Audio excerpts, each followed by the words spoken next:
এইখানে মেয়েটি হাততালি দিচ্ছে এবং কারণ কাঠুরে এসেছে তাকে বাঁচাতে। মেয়েটি হাততালি দিচ্ছে কারণ কাঠুরে এসেছে তাকে বাঁচাতে। এবং এখানে দরজা জানালা খোলা, নেকড়ে যদি চাইলে পালিয়ে যেতে পারে, কিন্তু সে এত ভয় পেয়েছে যে সে পালিয়ে যাবার কথা ভুলে গেছে। আচ্ছা, এখানে কাঠুরে নেকড়ের সাথে মারামারি করতে প্রস্তুত। এখানে কাঠুরে নেকড়ের সাথে মারামারি করতে প্রস্তুত। আচ্ছা, এখানে সে ভীত এবং লজ্জিত। হ্যাঁ, বা আচ্ছা, পরের ছবি। আচ্ছা, এইখানে কাঠুরে বলছে নেকড়েকে, কি লজ্জা তুমি ঠাকুমা সেজেছ। এবং আচ্ছা, তারপর এবং নেকড়ে বাঘ এত ভয় পেয়েছে যে সে জানালা দিয়ে পালিয়ে যেতেও ভয় পাচ্ছে। আচ্ছা, এবং সে ভুলে গেছে, এত ভয় পেয়েছে জানলা দিয়ে পালিয়ে যাবার কথা। এবং ভয়ে সে তার মুখ ঢেকেছে। এইখানে কাঠুরে নেকড়ে বাঘকে দড়ি দিয়ে বেঁধেছে।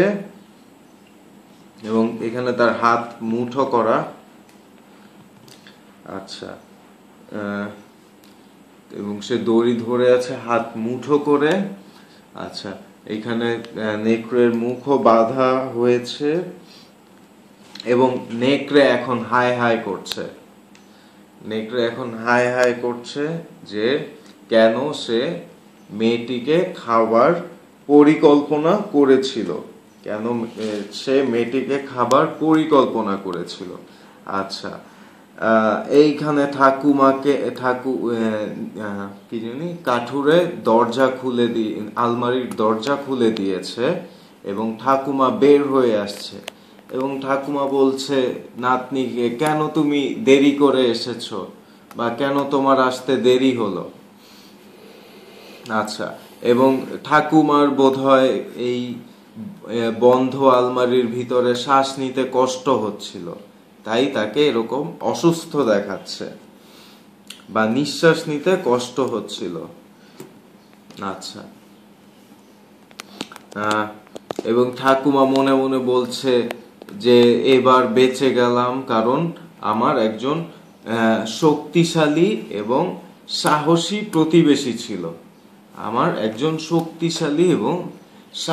প্রতিবেশী ছিল। এবং মেয়েটি হয়তোবা এই লোকটিকে আঙ্কেল ডাকে, বা কাকা, বা মামা, চাচা, কোন একটা কিছু ডাকে। এবং লোকটি খুবই লম্বা, তাই সে গর্বিত, তার খুব গর্ব। আচ্ছা,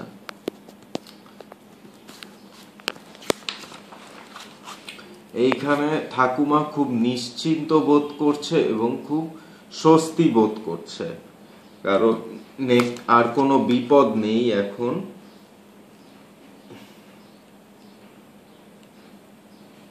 আচ্ছা, এবং এই সবার মুখে হাসি, এবং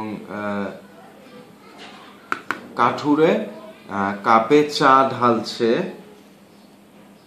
এই মেয়েটির চুল ঝুটি করে বাঁধা এবং ঠাকুমার চুল খোপা করে বাঁধা, এবং এইখানে খাবার পরিবেশন করা হয়েছে।